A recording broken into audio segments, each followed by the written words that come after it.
Hi, this is Ann Vincenti, Product Marketing with EMU Technology. I'm here with two of our engineers, Jero Kravczyk, our parallel programming guru here at EMU, and Enrique Barria, System Software Guru here at EMU. We're here to talk about Python on the EMU architecture. We know that data scientists are used to Python. Its interactivity is really designed for studying cases quickly, and it can use optimized libraries. We're all about performance and optimized libraries. So with Python and EMU, Python is interpreted code running on our stationary compute elements. The optimized procedures themselves are running on the Gossamer Compute Elements. The new API that we're going to describe enables this code. So Enrique, you did the Python work. What was the previous state of the system? Originally, the state of the system was that an application running on the GCI ran to completion, and we didn't have any control over the execution of the application. So that's not really appropriate for Python or anything else. So what we're trying to do now is to define a new API that will, will help with this problem.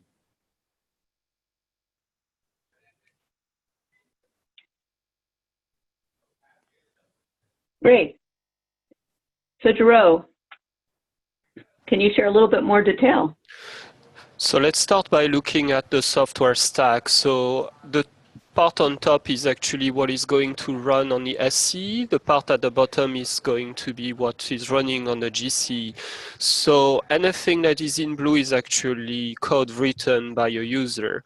And what they need to do then is actually use the different elements to be able to communicate first between Python and C, and then between the C that is running on the SC and the C running on the GC, or in this case, C extended with Silk. So this is what you can see here. So first the interface, in this case we're going to use Swig, and then the interface between the SC and the GC, which is our brand new API. So let's have a look into details about what would be the steps for a user which would already be using an EMU machine. They already have their code running properly on the GC. What do they need to do to actually be able to expose that interface to Python? So the first step they need to do is the SC to GC integration. So this is basically adding an interface in your code. It's very similar to what you would be doing with OpenCL or CUDA. All the I/O now is going to be done on the SC. The GC memory can be allocated from the SC, and the high-level functions also called here. The SC code is standard CC++, and it's linked with our API library, while the GC Silk code remains mostly identical. And you can actually use the EMU toolchain used without modifications at all.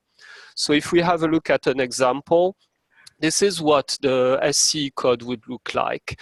And this is once again built by a standard CC++ toolchain like GCC.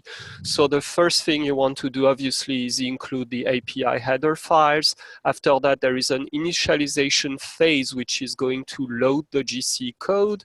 Then you will declare memory, or rather allocate it in this case, on the GC so that it's visible from the SC. Then you would send the data over from the SC to the GC. Then you see this EMU create kernel and then EMU launch, which is actually launching the computation on the GC, and finally getting the result back with this read not let buffer. So it's pretty straightforward. And that will actually enable you to create programs that are launched from the SC. That's where your main is going to live, and have a compute part which is on the GC. Now the second step obviously is making sure that this can be called by Python, because so far we've talked only about something that was C or C++.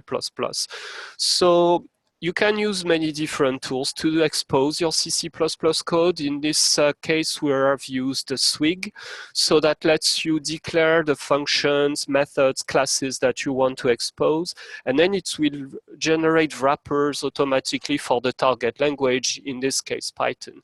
So I've put a small example here that shows you how to declare a module. That's actually the module that you will be able to use in Python. And then here we are going to declare a prototype. So it's just a vector addition, which you will be able to call from the Python code.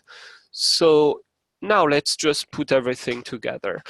So what you need first to do is create these Python scripts that are going to import the automatically generated wrapper.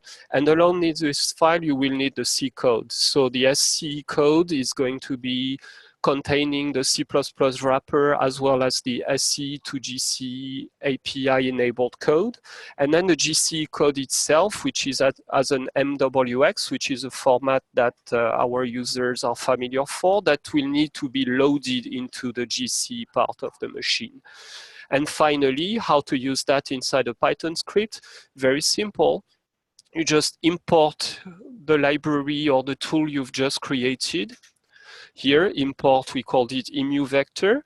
Then you just create your standard Python code, and finally just call emu vector dot. In this case, it's this addition, and that will actually call the GC enable library.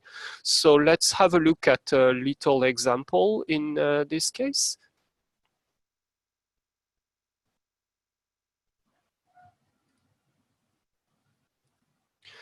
There we go. So I am now logged onto one of our checkboxes. So one of the test boxes.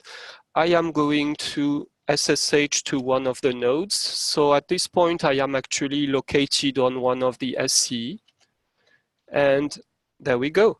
So as you can see, I have a .so file. That's actually the SCGC code that I was mentioning, as well as the logic to interact with Python. There is this emu vector.py, which is actually what we can include. And finally, this vector add.mwx, which is the GC code. I am going to launch the Python interpreter, and we're going to create this small example that we saw before. So let's do some import. Now I'm going to import the emu vector tool that we have just created. And we are going to create two vectors of size 16. Oops, and I forgot something. Here are two vectors.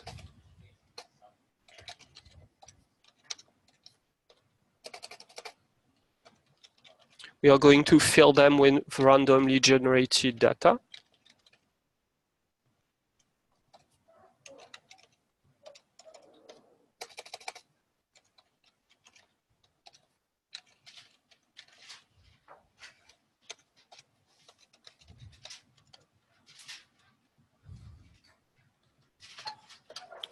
There we go.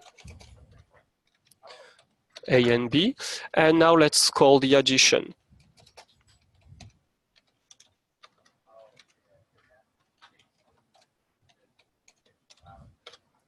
And done. And what happened now is that this data was actually copied from the SC to the GC.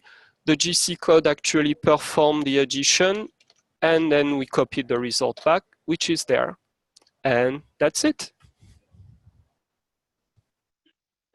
Hey, that's excellent, Jero and Enrique. Thank you. I know from the folks that I've been speaking to that they're going to have some questions. Like, if I already have optimized emu silk code, how much of an effort is it to make it callable through the API?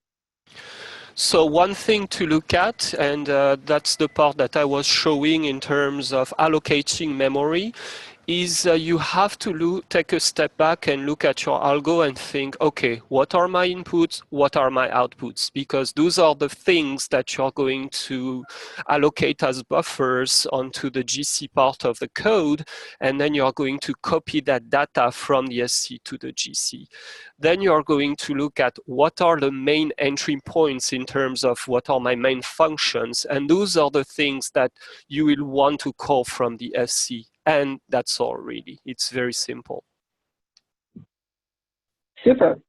The other question I know is going to come up is, can I use this API for something besides Python?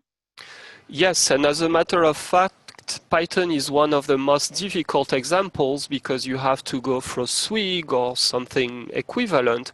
While if, for instance, you had a code, legacy code written in Fortran or written in very old C, you can actually very easily integrate everything together by just linking against the libraries and nothing else to do.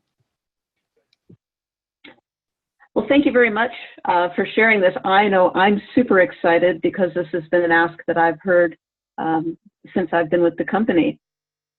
If you have any questions, feel free to contact us at EMU, and we are happy to work with you. Thank you.